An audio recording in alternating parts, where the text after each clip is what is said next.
Assalamualaikum warahmatullahi wabarakatuh. Kembali ke channel saya, Cikgu Jack. Rasanya dah lama saya tak upload apa-apa video konten dalam YouTube saya. Cikgu pun bekerja jugalah. Sebab kami buat cikgu-cikgu kebanyakan dia buat online teaching. Jadi saya pun ada buat jugalah. Tapi isteri saya bekerja sebab dia adalah sektor yang diperlukan masa PKP ni dari sudut kewangan. Jadi dia memang turun untuk bekerja lah. Jadi apa yang saya nak buat pada hari ni, kita sembang-sembang lah berkaitan dengan pandemik virus COVID-19. Okey, sepanjang saya berada di rumah tempoh kawalan pergerakan, di mana Malaysia saya rasalah dalam keadaan yang masih lagi boleh dikawal, walaupun banyak kita dengar penangkapan berita-berita penangkapan rakyat-rakyat Malaysia yang melanggar peraturan semasa PKP. Saya tak tahulah sebab apa ada yang berdengkil ni. Sebenarnya banyak boleh kita buat di rumah selain daripada kita melayari internet.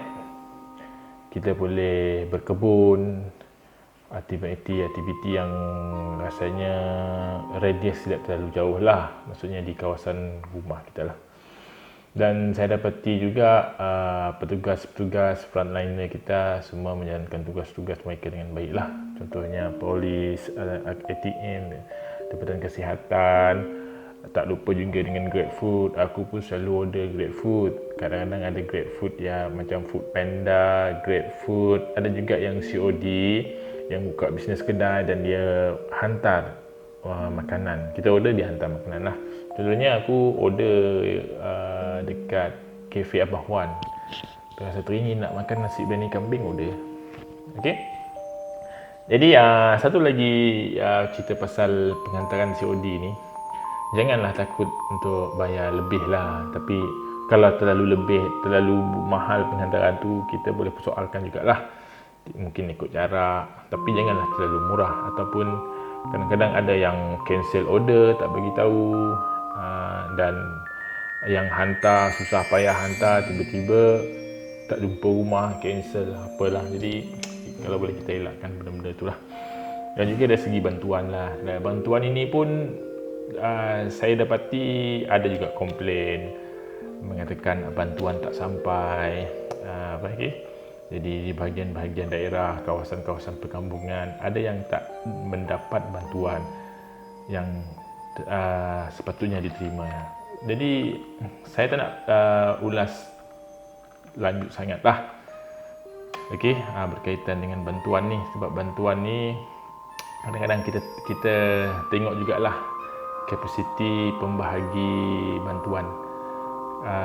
Kalau rasa tak dapat nak hantar dari satu rumah ke satu rumah, kita boleh lantik satu kawasan, nantilah berapa orang yang boleh handle. Kalau kita sebagai ketua kampung, ketua JKK tak mampu untuk menghantar keseluruhan barang bantuan, jadi kita mintalah bantuan kita lantiklah sebahagian daripada lorong-lorong ni untuk mengagihkan bantuan tersebut. Jadi sekarang kita berada di fasa kedua perintah berkurung PKP, dan setakat ini dapati kerajaan kita memang mengambil tindakan yang sewajarnya lah dengan bantuan bantuan yang diberikan kepada rakyat-rakyat Malaysia khususnya lah. Dan juga Perdana Menteri kita sentiasa bersama kita dan sentiasa memantau keadaan-keadaan rakyatnya lah. Dan kita sebagai rakyat Malaysia, kita hanya kena patuh pada saranan pihak kerajaan. Jadi kita tak perlu nak menunding jari, tak perlu nak melawan. Okey, jadi kita perlu ikut saja untuk untuk kebaikan kita jugalah. Sebab virus ini bukan benda yang boleh dipandang enteng. bukan perkara-perkara yang kita boleh tengok macam benda yang tidak memberi apa-apa impak yang paling teruk lah. Okey, sebab virus ni membawa kepada kematian. Contohnya di Itali, berapa banyak rakyat dia yang mati disebabkan oleh coronavirus. Dan di Itali juga, dan saya dapati negara Malaysia ni berbanding dengan negara US dan Itali dan US saya rasa negara yang memang pesat membangun negara yang berteknologi dan ramai yang berpendidikan lah, apalah, yang kaya raya. Tapi kenapa mereka tidak mampu untuk